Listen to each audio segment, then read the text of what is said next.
How's it going, Jeff? Yeah, good, Al. Yeah. Got a few boards out to show you? You've got a few here, yeah. What I've noticed is you have a wide range of different lengths and design features. Why is that? And could you explain how each design works in its chosen wave range? Yeah, I would say that there's a very good reason for that. You know as well as anybody that they all suit different waves with different conditions, and this is now with everybody trying lots of different things again compared to years ago when people were just using thrusters, that all sorts of boards are coming back in. But the reason I've gone the way I've gone is things like pushing stuff like to ride a really little board in big waves. You have to make the little board where it's going to handle a big wave with control, and that's where I like the single fin because it runs a good line. Definitely. I think that's really important. A good example of that is this board here. When you made it for me, I was riding more conventional style boards, and you made this with the nuggets with a bit more foam. So it's like riding a 7.2 or a 7.4, but it's only a 6.8. And it does handle, you know, very big, decent waves. What size wave have you ridden that board in? I've ridden this in true 10 foot, 20 foot faces. And I could almost say I've never had a bad surf, but I've ridden it in 6 to 10 foot. Yeah. It's a good board that you can ride at 6 to 10 foot. Did you ever ride that in Indo or Hawaii? I've ridden this at Backdoor Pipe, at tunnels on Kauai, and never nearly didn't make a tube. Right. That's why I'll always keep this board, because it's performed so well out Lennox Point and everywhere I've taken it actually. So definitely this is a good example of the reason I've got different, that sort of different design is this one's more parallel, plan shape, made for a bigger wave, naturally runs a straighter line to a more rounded board. So that is the difference to why you take that one, and if you want to go back and make life just a little bit softer and easier, you take something like this. That's an 8-footer, is it? This is a 7.4. Oh, 7.4. 7.4, and I've ridden this at Uluwatu, Backdoor, Haleiwa, and again I rode it last week, Big Lennox. This board is smooth. Another interesting thing is, we were talking about fins, we might get onto that, but you know, different fins can make boards run in different ways. So this fin has got a long rake, so it definitely runs a longer turn, but that suits this style of board, with a more pulled rounded pin. It doesn't want to do with short turns. No. So this will, it sort of suits the design. Okay. Have you got like smaller boards that you ride in solid waves, like say 6 to 8 feet? This was one that you made me, that's why it's so beat up on the deck, because it worked so well in bigger surf that I rode it all the time. Okay. This is a good one. I'd surfed in the morning and it was 4 to 6 foot, and I came home, did some work, went up in the afternoon, and when I ran back out with this board I went, wow, it's now 6 to 8 foot. You know, 10 to 15 foot faces, and Jippo says that board's too small, and I went, oh well, I'll just have to give it a go now, won't I?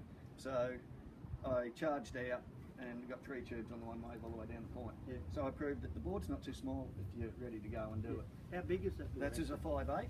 5.8. This is a 5.8, but again, a reasonably parallel plan shape for a little board. So you made it to ride a big wave. You definitely did. Yeah, there's no doubt about that. But then again, it'll surf a smaller wave, and another thing about the board like this, it surfs close to the pocket because it is so small. So you'll want to actually be on it.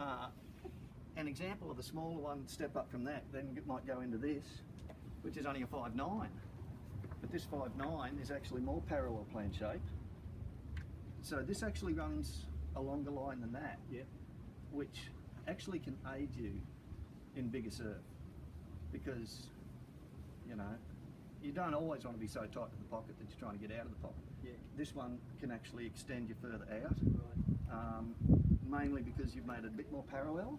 We didn't put too much curve in it, there's not too much rocker, so a bit of straighter in every facet, like straighter in the bottom shape and straighter in the plan shape. Right. And you made these two together. This is only 2 inches longer, and you said to me at the time, you went, they're not going to go much different. The funny thing is, if you feel you just need a bit bigger board than the 5'9", you take the 5'11". And how big a wave will that ride?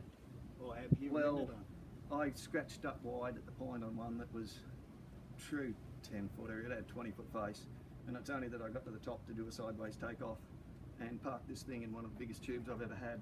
So for a board that small, if I'd known the surf was that big, I probably wouldn't even take this board. No. But it was a clean day, and there wasn't current, so you could ride a little board.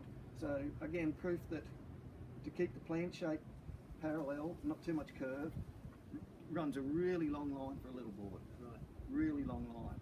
And so if you want to ride smaller waves, you want a little more curve, it wants to roll around more. But for this, another thing about the parallel plant shape is good for extending down the line. Yeah. Waves like Lennox and all that, you want to extend down the line. So you want to do a broad bottom turn and take it up and do a high line. Yeah. You want to cover a lot of distance. Normally you can do that on a gun. Yeah. It's hard to do that on a little board that won't run a really long line. Yeah. They want to turn all the time. They want to turn, and Yeah. I think that the one thing when I swapped with a guy with a 4-fin board, and that and what people like with 4 fins, is they got a little more area in the tail like you've always done, and the 4 fins direct them in a line.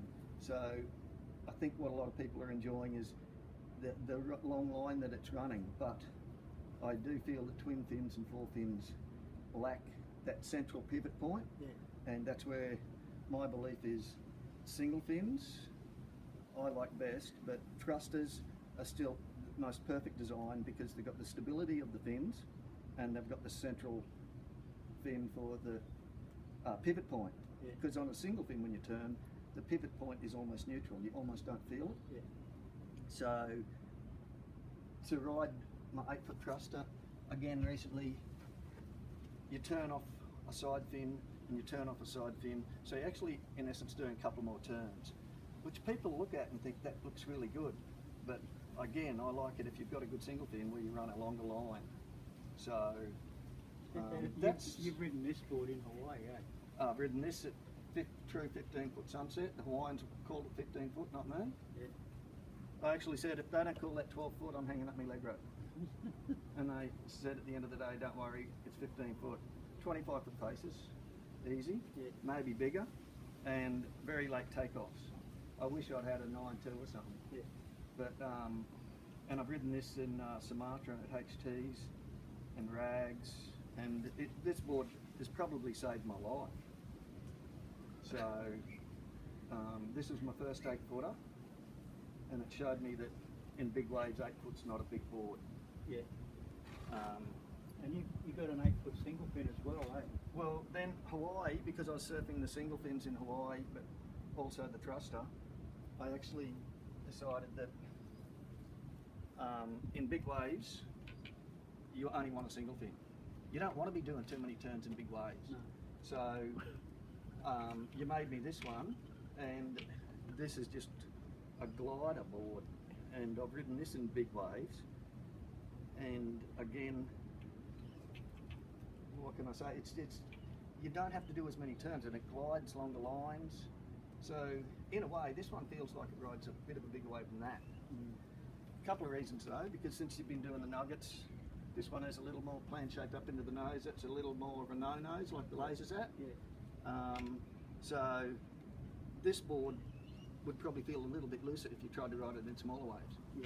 But if I was going out in really big waves, I'd take this one over that one. That sort of thing. And it also comes back to the single fin running a long line. So. And I noticed that you've got the 3-fin, which you rode, and also that you've got a twin fin here.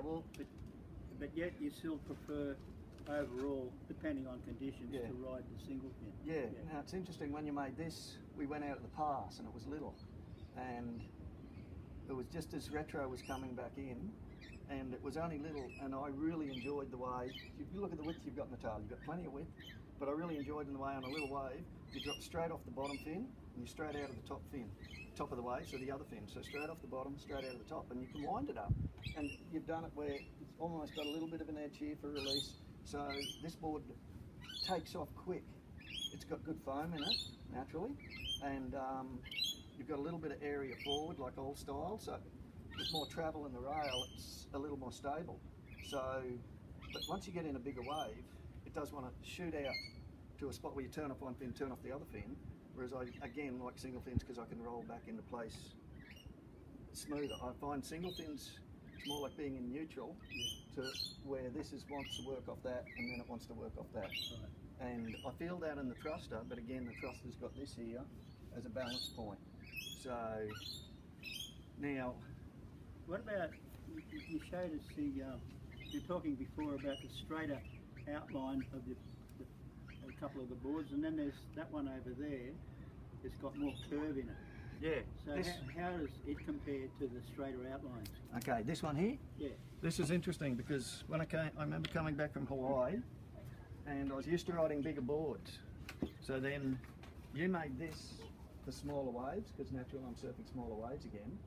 And you gave me a little bit more foam and a little bit more curve. You didn't put too much rocker in it, so it goes down the line good, but it turns back really quick. It gets plenty of speed, so once it's over 4 or 5 foot, it does tend to want to be a bit skatey because it's taking off so quick. Yeah. But it's beat up too because I've ridden it so much because it performed so well in that, you know, 2 to 4 foot range. It looks like it's been ridden. It's been ridden. It's been ridden. It's had a lot of work, this one, and again, good, like all single fins, good tube riding board, and good in little fat waves. This is a very good all-round board. Right. This is an incredible all-round board. And then once you start stepping up into seriously bigger waves, you then want to take a little more control into your boards, like the plan shape and that sort of thing, maybe a bit more length like that, and the 6.5, because that 6.5 you made as basically a nugget gun.